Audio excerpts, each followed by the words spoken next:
Hello, my name is Joel Swanson, and I'm the Director of the Technology, Arts, and Media program. My presentation today is completely self-serving in that I'm going to talk about the program that I direct. The reason for that is I'm often surprised at how many people, even on the CU Boulder campus, aren't aware of this program, misunderstand the program, or fundamentally don't just understand what our goals are. So I'm not going to get into the nitty-gritty details of our curriculum and our classes, but I do want to hit on some of the major ideas, the themes that drive our program that I think are quite relevant to today's DH Symposium. So we are housed within the Alice Institute next door. TAM specifically was founded by Diane Sieber back in 1999. She is now the Associate Dean of Education in the College of Engineering and Applied Science. And it was designed as an interdisciplinary hub for the entire campus, a place to teach technology, to teach critical thinking around technology, but also cross-pollinate a bit. We have grown steadily since then as students continue to find value in our program. And largely what we do is digital humanities. So we bring technology, specifically digital media technology, to students in the fields that are relevant to the humanities. And we also bring critical thinking skills. So we don't just teach technology, but we think it's really important to teach students how to think conceptually, critically, socially, culturally about how these things are revolutionizing our world. So an overview of our programs. Currently, we offer 3 different programs: a certificate in digital media, that's 12 credit hours or 4 courses. We also have a minor, so 7 courses or 21 credit hours. And then we've had a lot of students coming to us in their senior year saying, I need to get a job, I need these skills, what do I do? So a couple years ago we launched our Digital Media Boot Camp, which is a Maymester course to just give students the bare bone basic skills that they're going to need: how to build a website, how to shoot a video, how to use Photoshop. We're currently working on an interdisciplinary major, so hopefully there will be more on that soon. A little bit about our enrollment. So currently we have around 700 students. This data is good as of spring 2013. And of those 697 students, 60% are female and 40% are male. And this has been true for the entire existence of our program. And if you look at technologically related fields, this is completely inverse. And I'll talk about why I think that is, but this is something we're really proud of. We think it's really important to address the gender inequality in technology-related fields. And just to give you a breakdown in terms of the minor versus the certificate, around 20% of our students pursue the minor instead of the certificate. An overview of our historical enrollment. As you can see, we're growing all the time and struggling to keep up with demand. So we think there's something going on here. There's something useful and valuable within our program. And people from CU are always interested, where do our students come from?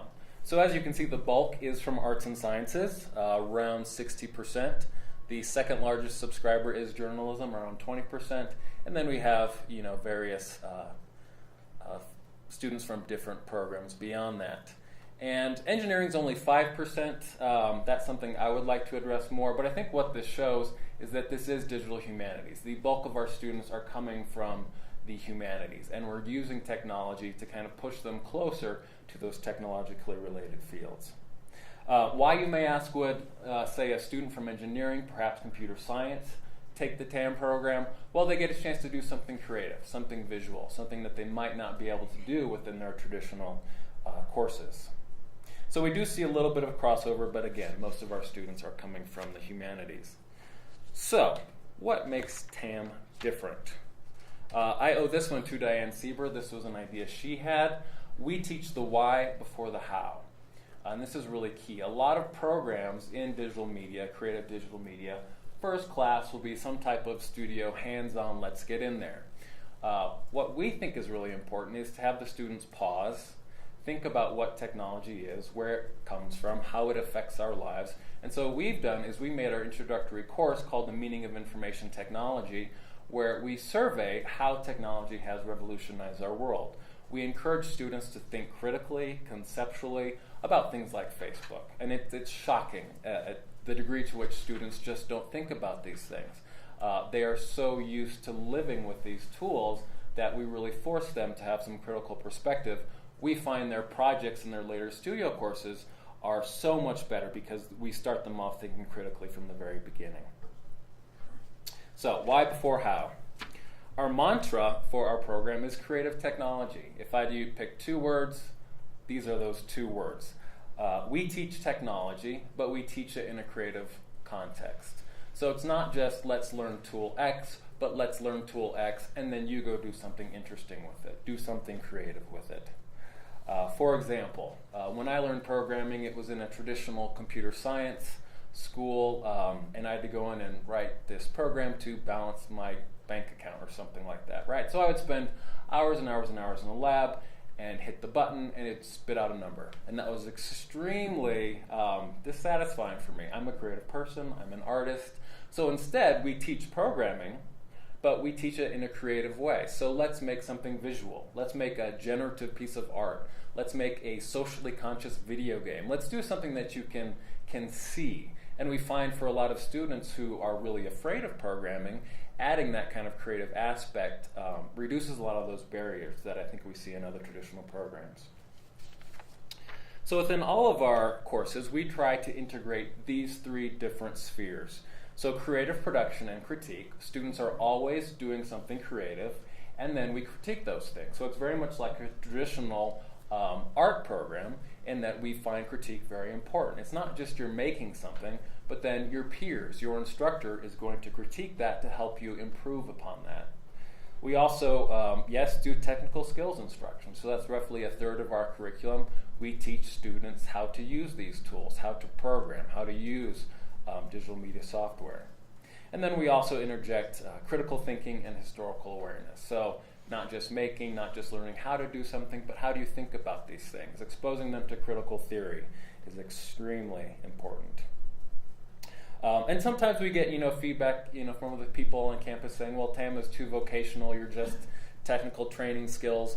To that, I would say we're not, but we do also think it's really important to teach technical skills. That's what students need. And I think that's integrating all of these 3 aspects into one curriculum model is the best way to go. And then there's a lot of buzz around this computational thinking. This is huge, and it's huge to teach computational thinking within creative contexts. There's so much energy right now around STEM initiatives. I'm a huge advocate of STEAM, right? Add the A in there, you have the arts. Because that opens the STEM net into this entire population, I would argue the humanities population, that sometimes STEM can be a little bit inaccessible. But if you can teach them STEM topics in an artistic, creative way, it's really influential.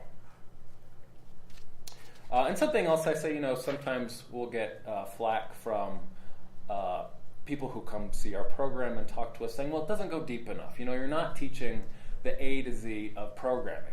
And I will honestly say, yes, and I'm proud of that. If I can get a student who is terrified of programming to get from A to C in programming, that to me is a success, because that has changed their lives, right? So it's true, we might not get students from A to Z like traditional programs might, but that's okay. I think it's about opening doors. That's what we're focused on. Another hallmark of TAM is breadth and depth. So I say we like to produce Swiss Army knives out of our students, so we can put them in a situation and they can say, yeah, I can do that. Or what's more important, yeah, I can figure out how to do that. This is why we don't teach courses such as Adobe Photoshop. Because guess what? Adobe Photoshop is going to change. There's going to be a new version of it, or some competitor is going to gain the market.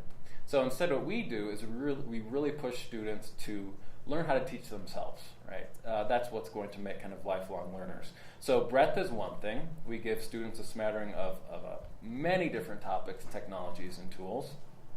But then also depth. We have a series of electives where they can focus on 1 or 2 particular areas to focus on. This is another little elevator pitch I like to give. One of our missions is to turn passive users of technology into active producers of technology. We don't just have to use tools as they come out of the box. We can build those tools ourselves. We can interface with them. We can make new tools from mashing up existing tools. It's extremely powerful to watch a student go from just using these things to producing with them. It's very gratifying as an instructor.